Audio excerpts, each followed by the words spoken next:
Smokes. Holy smokes. That looks like a total mess. That is right. I'm back, and I'm talking about the weather. Because everybody loves the weather. I hope you are having a great day. We are going to cover a possible hurricane, storm number 3, storm number 4, and then possibly wet weather coming to California. Not in time to put out fires, but in time to cause trouble. So let's get going because we got a lot of ground to cover. So let's hit it running.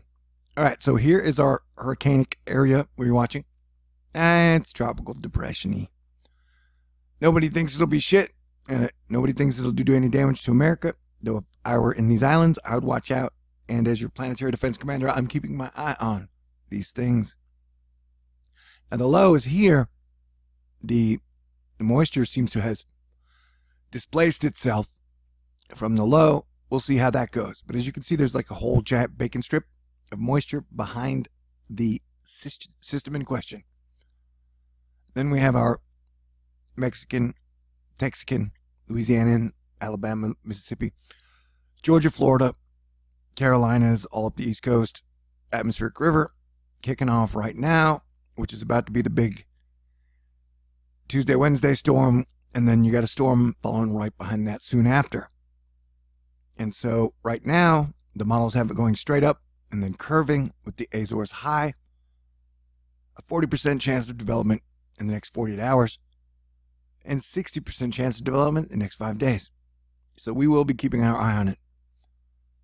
Like I said, the models have it doing nothing over the islands, but they say it's not going to form, though the water is hot. I guess the wind shear must be really hardy right now.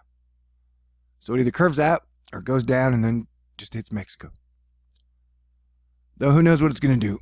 And either way, it looks like the East Coast is going to get blasted with a lot of mixed precipitation in the next 5 days because it's got 2 storms coming through.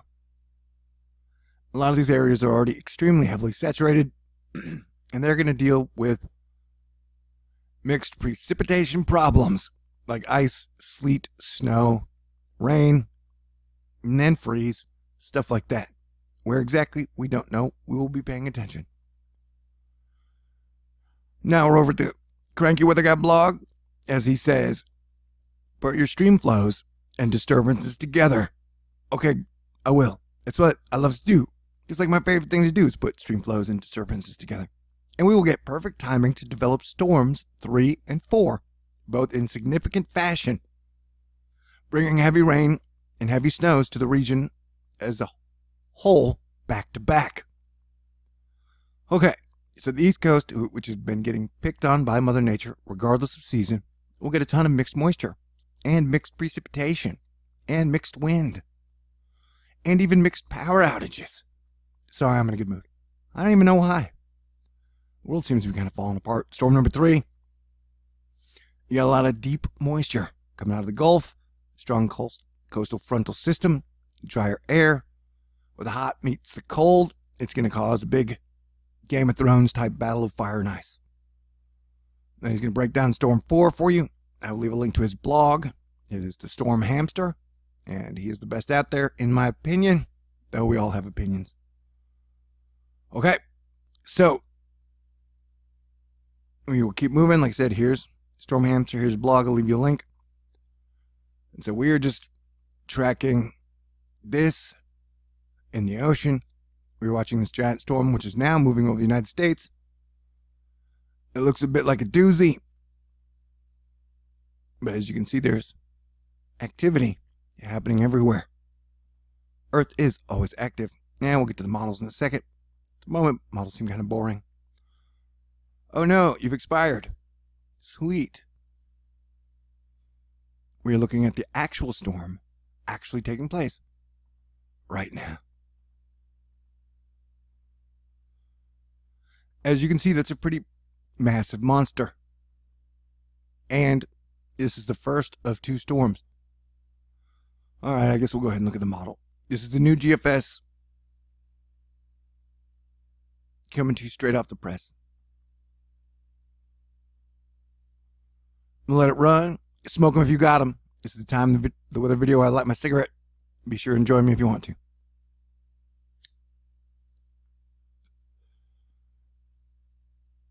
And so if you'll watch on the West Coast,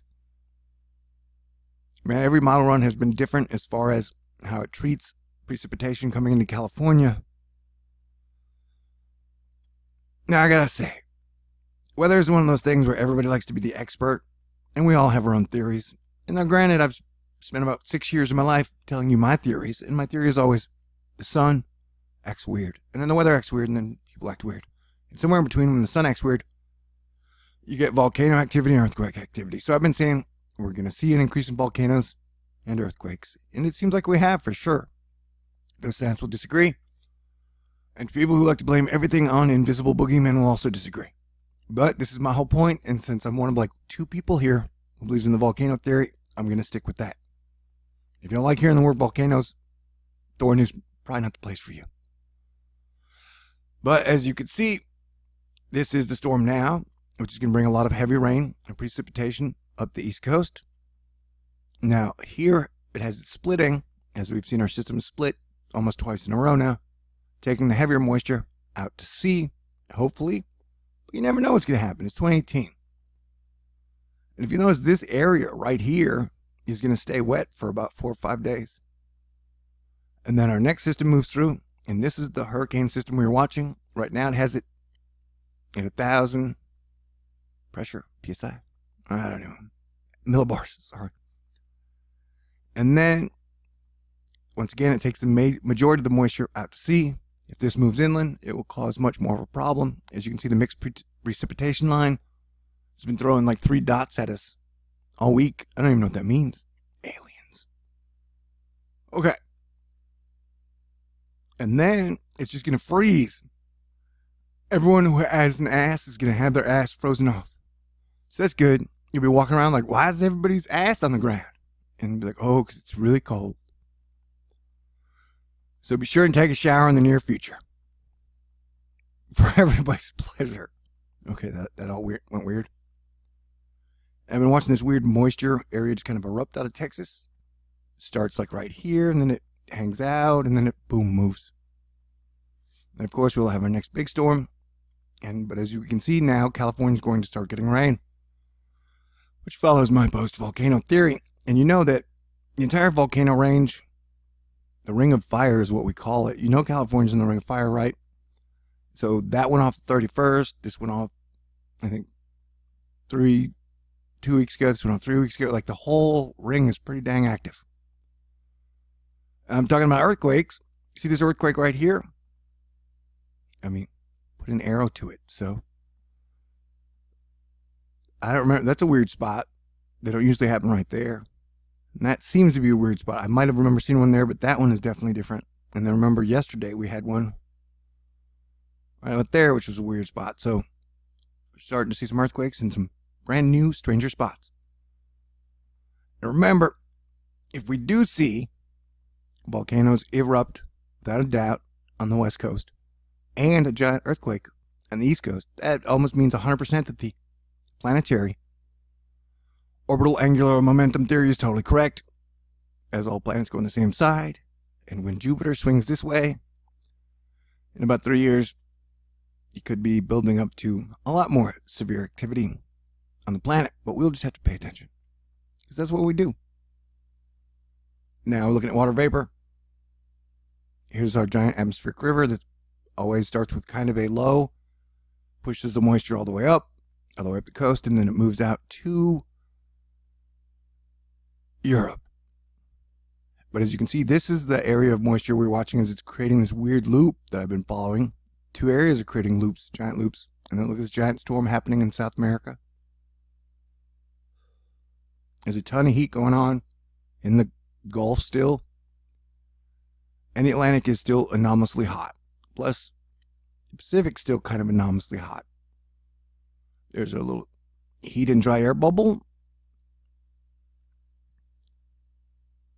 So we're just looking at that storm. That's a big one. So we're just watching things. Here's your jet stream, and it is kicking right now. And look at, and that is what is pushing up all the moisture. We're going to kick it on over to mean sea level pressure for a second.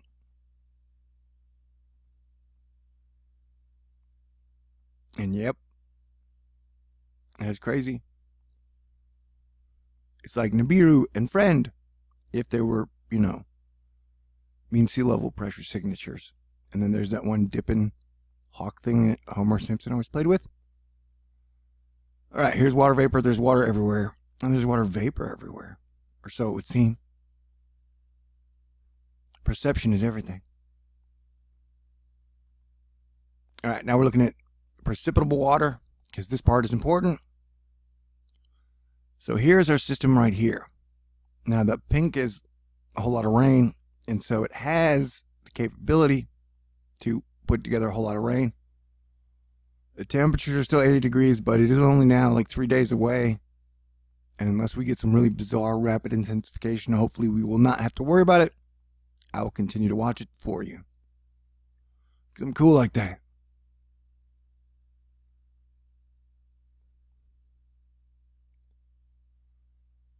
And so this is it across the, but watch this chunk as things start to move east.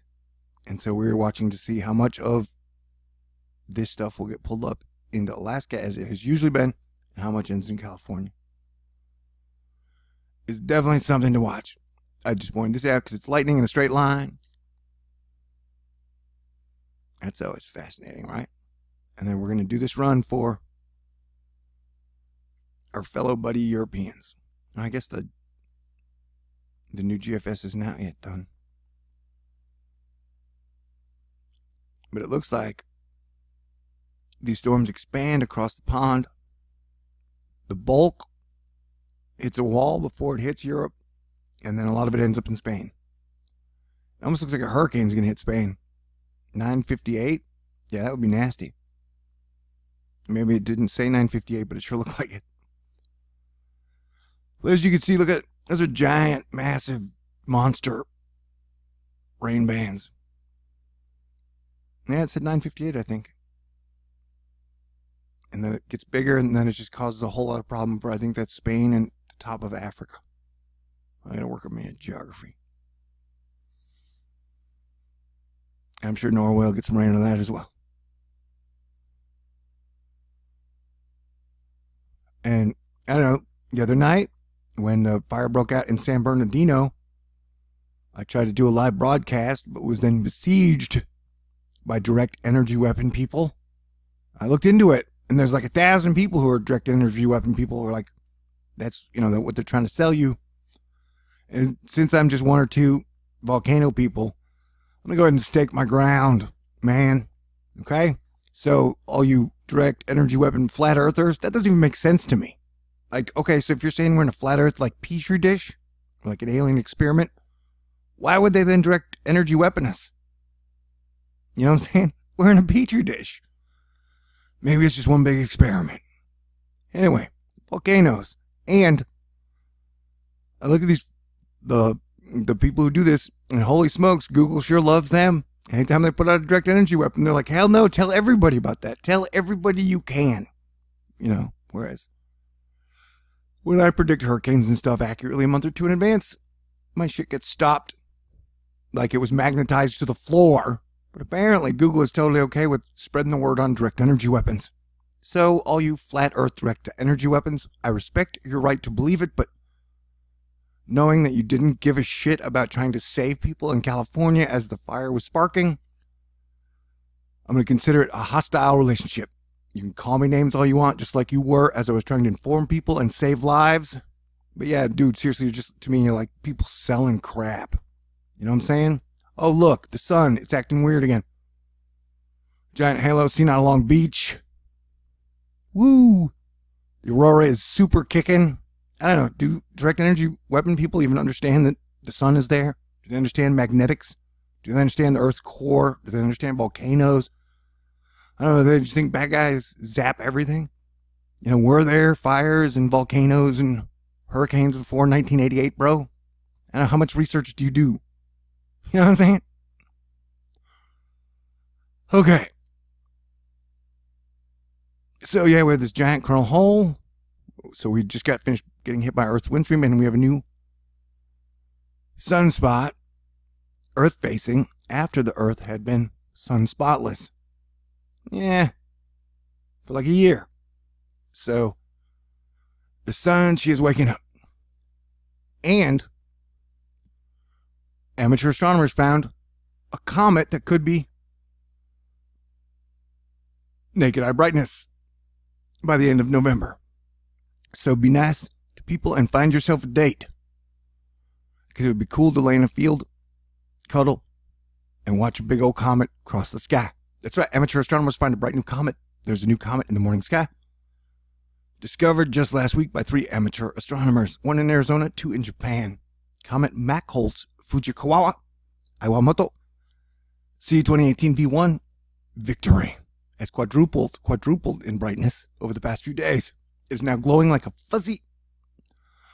I'm going to make a whole video on that. But yeah, even though 27th, somewhere between the 27th, if we are going to get to see it, that's when we should be able to see it. So everybody be nice to somebody, grab yourself a partner, and go enjoy the celestial anomalies in the sky.